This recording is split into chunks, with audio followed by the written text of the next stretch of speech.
So first of all, I want to welcome the audience and thank you for attending my presentation of Curia's latest extension to the portfolio of cryogenic technologies. Historically, Curia has a large number of reactors and large reactor capacity in several global sites which can work under cryogenic conditions. And therefore, we are constantly looking for beneficially using this technology and the equipment in new or at least extended applications. My talk is focused on showing where we stand in the expansion of our application portfolio for cryogenic technologies from reaction to workup and isolation. So before I start with the technical part of my talk, I would like to give a brief overview about Curia. This is a new name of our company since July 12th of this year. After being AMRI for 30 years, we can build on the AMRI heritage of knowledge, quality, and science to create something new now. This is the intention of the rebranding, creating something new and being one growing company and not, let's say, many small pieces as sometimes in the past. So why did we choose this name? So Curia is from Latin and means an assembly of citizenry, a meeting of minds, and that is just who we are, a team of talented scientists and technicians, operations specialists, and we are supporting customers with deliveries across the entire drug development and manufacturing spectrum, advancing customers from curiosity to cure. So here this curiosity to cure idea is a bit more detailed. We offer our services and products from the curiosity part present in all successful R&D groups to the cures offered by manufacturing APIs and drug products to the customers. This starts from drug discovery here, includes lab testing services, has a big part of development and scale up from the lab to pilot plant and commercial scales, and also covers the production of generic APIs and drug products here in that part of the slide. On the next slide, you can see where we are. We have our more than 3,700 employees located in 30 sites and 3 continents, from California in the US in the west to Hyderabad in India in the east. Our offerings to the market include discovery here. It also includes lab testing services and development. And these 3 parts here in the 3 left columns are combined in our business unit DDA. This part is mainly located in the US, but also has important teams in Europe, in San Cristobal, in Valladolid in Spain, and also in Frankfurt in Germany, and in India in Hyderabad here, over there.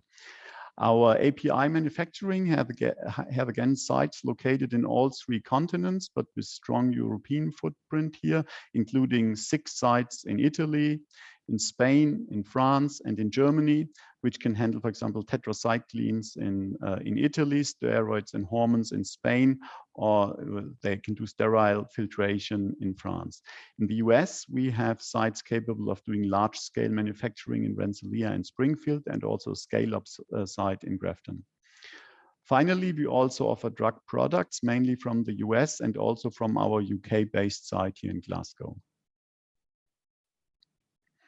So our path to patient impact. On this slide, you can briefly see our history from the local start of the company in Albany in the upstate New York in the early 1990s, or in June 1991 to be more accurate. And this was initially fueled by participation in the discovery of hexafenadine, which initially created a decent part of the sales. And then in the second decade of this century, we got more global, and particularly via acquisitions, 2014 in Grafton, Cedarburg, also Bio in Albuquerque, and also particularly in European with an important addition of Gadea Crystal Pharma in Spain and Uticals in 2016, which included sites in Italy, France, and Germany to the network. We now target accelerated growth and CDMO leadership with the launch of the Curia brand and investment in new companies and technologies. Latest and important additions to Curia are Integrity Bio and Lake Pharma, which include biologics capabilities to our technology portfolio. Here, this slide underlines the importance of science for Curia. Out of the 3,700 employees, more than 800 are chemists or biologists, close to 300 are senior scientists. We also have more than 400 quality and regulatory specialists on board, which allows us to work according to the very high standards of our industry.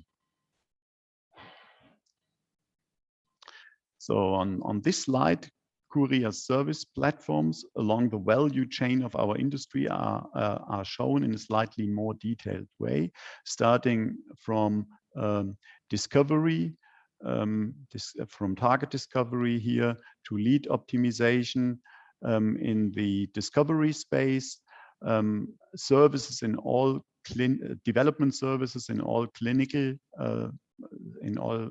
phases here, from preclinical to phase 3, and API manufacturing and drug product manufacturing. Here in the manufacturing part, Curia can support customers in many different ways. For me, the most important one is here the chemical development and process chemistry, because that's where I work, and where the Frankfurt site is also part of. And this is now shown a bit more detailed on the next slide here, the Curia Germany GmbH in Frankfurt, which is located in the industrial park in Frankfurt. This view on our building in the industrial park here on the left is on a more sunny day, and on the right here, on the right you can see a map of the industrial park, which is very close to the Frankfurt airport and therefore very easy to reach, which sometimes is a real advantage and benefit. This is a place where I work and where the work I want to discuss was performed. And you can see here in the main technology section already cryogenic. That's mentioned as the first word, and we are experienced in doing things at low temperatures.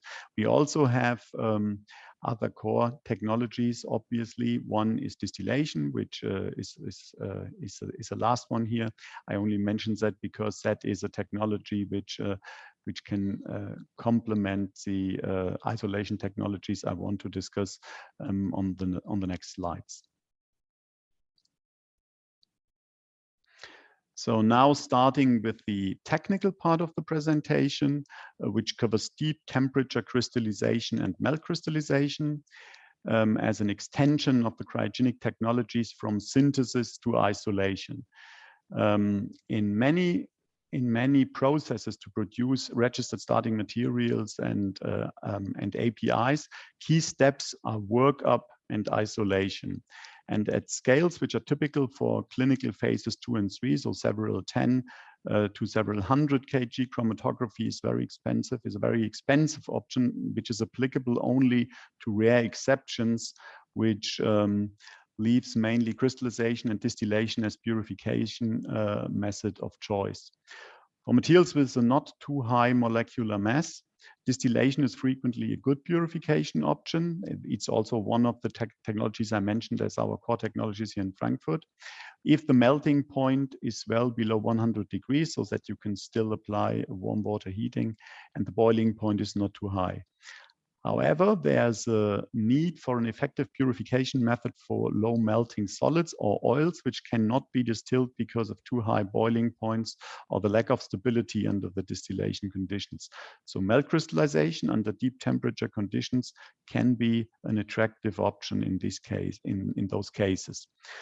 Melt crystallization is a well-developed technology, even at very large scales, used to convert crude materials to highly pure materials. There are some examples which are really performed at a very large scale. For example, paraxylene for fiber applications and benzoic acid for food or pharma applications. There are also, I have some literature mentioned here, and there are also other applications listed there, like, for example, chloroacetic acid purification. Large-scale units require considerable engineering and investments typically, but smaller units are rather simple, and we nickname them in the lab dropping apparatus, so because how they operate. And the technology has a potential to produce very pure materials with more than 99% purity in single runs, depending on the phase diagram of the solid and the mix of the solids present in the material. So our entry into the melt crystallization technologies, this was a replacement of a distillation which was regarded as unsafe. In this project, we were asked to purify 4-trifluoromethyl aniline via high-performance distillation, which is one of the core technologies of Curia in Frankfurt. However, the DSC studies revealed that there are serious safety concerns. That the high energy of decomposition, as you can see from the DSC diagram shown here, and is a very sharp peak, which in combination with the different onset temperatures measured in repeat measurements suggests that there's an autocatalytic decomposition taking place. More evidence for safety concerns were also found in the literature in the OPRD paper, which is listed here. The authors there report a runaway reaction, which was observed when they tried to melt solidified material, and then a runaway reaction was observed. The discussed decomposition mechanisms suggests trimer formation under HF release, which catalyzes further decomposition by the HF, which is once it is formed. And we also, based on that hypothesis, tried to stabilize the distillation by addition of base to scavenge the HF which is formed, but this was not regarded as safe enough to test distillation at larger scales in our facilities. Here on the next slide, you can see also a scheme what the trimer formation looks like on paper. So the crude forms a trimer and 3 mole equivalents of AHF, which then catalyzes a further decomposition. So we started testing melt crystallization with the target to avoid the autocatalytic decomposition and apply very mild conditions. And the target was to remove all impurities down to a level of not more than 0.1%. The crude was used in melt crystallization experiment at several 100 kg scale.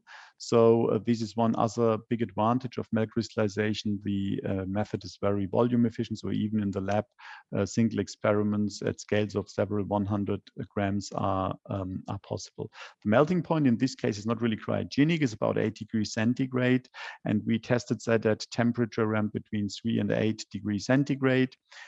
Which was applied over roughly 2 days to partly melt the crude material and remove the impurities as dropping oil, which takes all the impurities away and leaves the pure material behind, which then can be removed from the apparatus after further melting. If we now look into the results, we started with a crude material which was already quite pure, but not pure enough. So we have 3 out of specification impurities present. And after doing the melt crystallization, we removed 2 impurities quite efficiently, but 1 impurity was not removed, was not efficiently enough. So for this process, the melt crystallization was not applicable. So it's not successful in this specific case, but we had a good removal of impurities with very similar relative retention times and therefore probably similar boiling points. So it can be a good alternative or a good addition to a distillation purification. So that's what we kept in mind when we had the next purification problem here. In this case, we had a project for preparing 3-methoxythiophene from the bromo compound by a reaction with sodium methoxide and methanol and a catalyst. The process was developed in the past in Frankfurt, and depending on the conditions, the conversion can stall at not too high conversion levels. And even with a good process understanding, sometimes the conversion was lower than 98% or not much above 98%. The target specification with low levels of not more than 0.1% starting material 3-bromothiophene was not achievable by distillation starting from 98% material with 2% starter still present.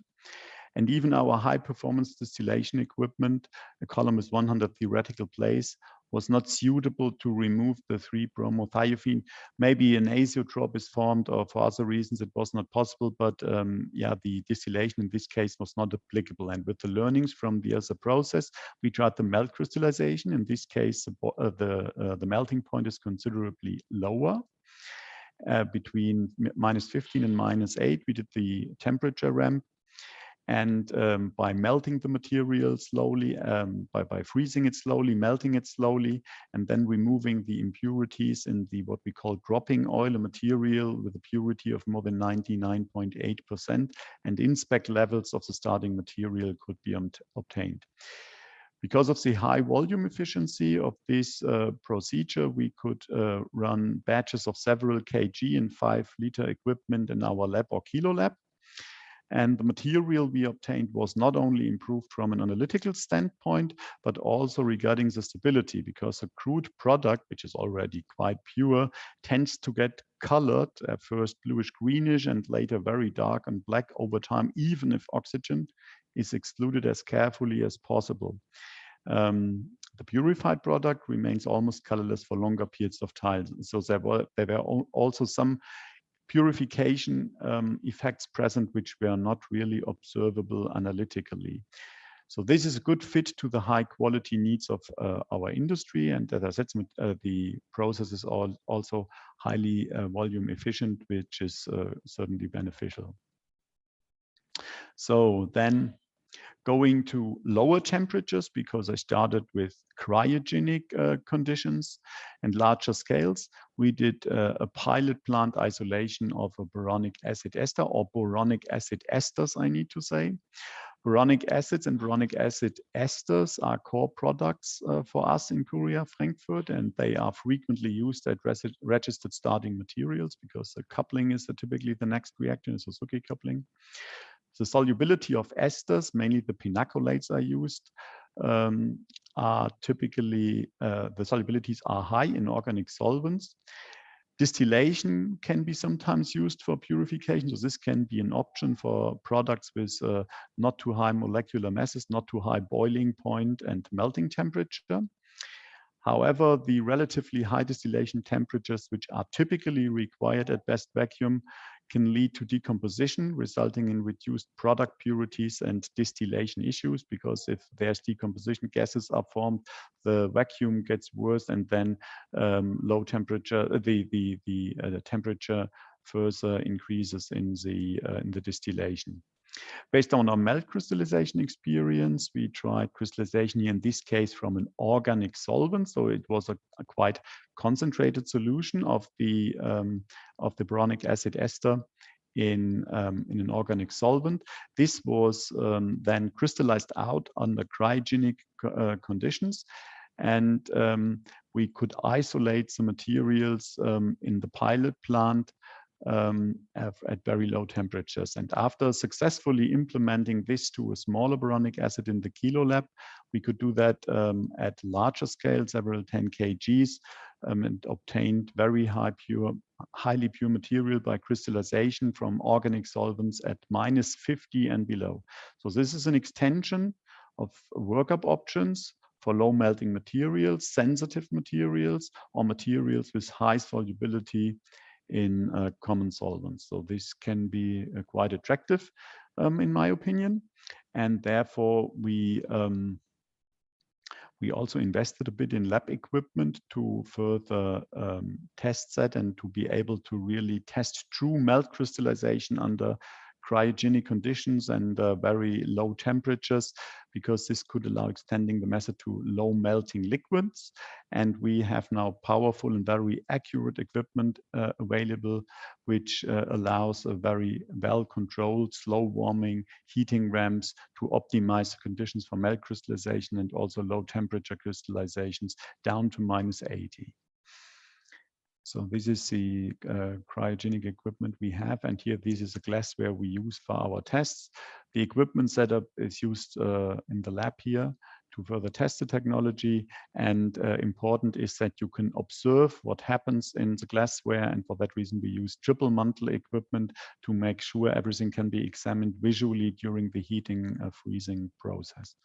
So finally, As a summary and the conclusion, melt crystallization and low temperature crystallization from organic solvents can be very mild and highly volume efficient, particularly the melt crystallization, can be purification and isolation methods, which can complement distillation because impurities can be removed with very similar boiling points, and also offer completely new isolation options for materials which cannot be distilled at all.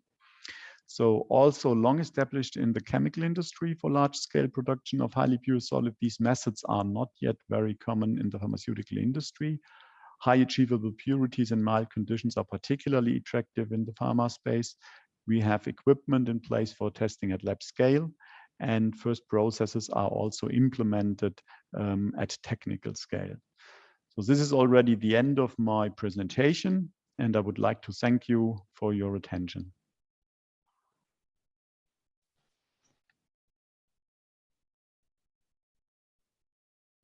Thank you very much for that, Jörg. Much appreciated.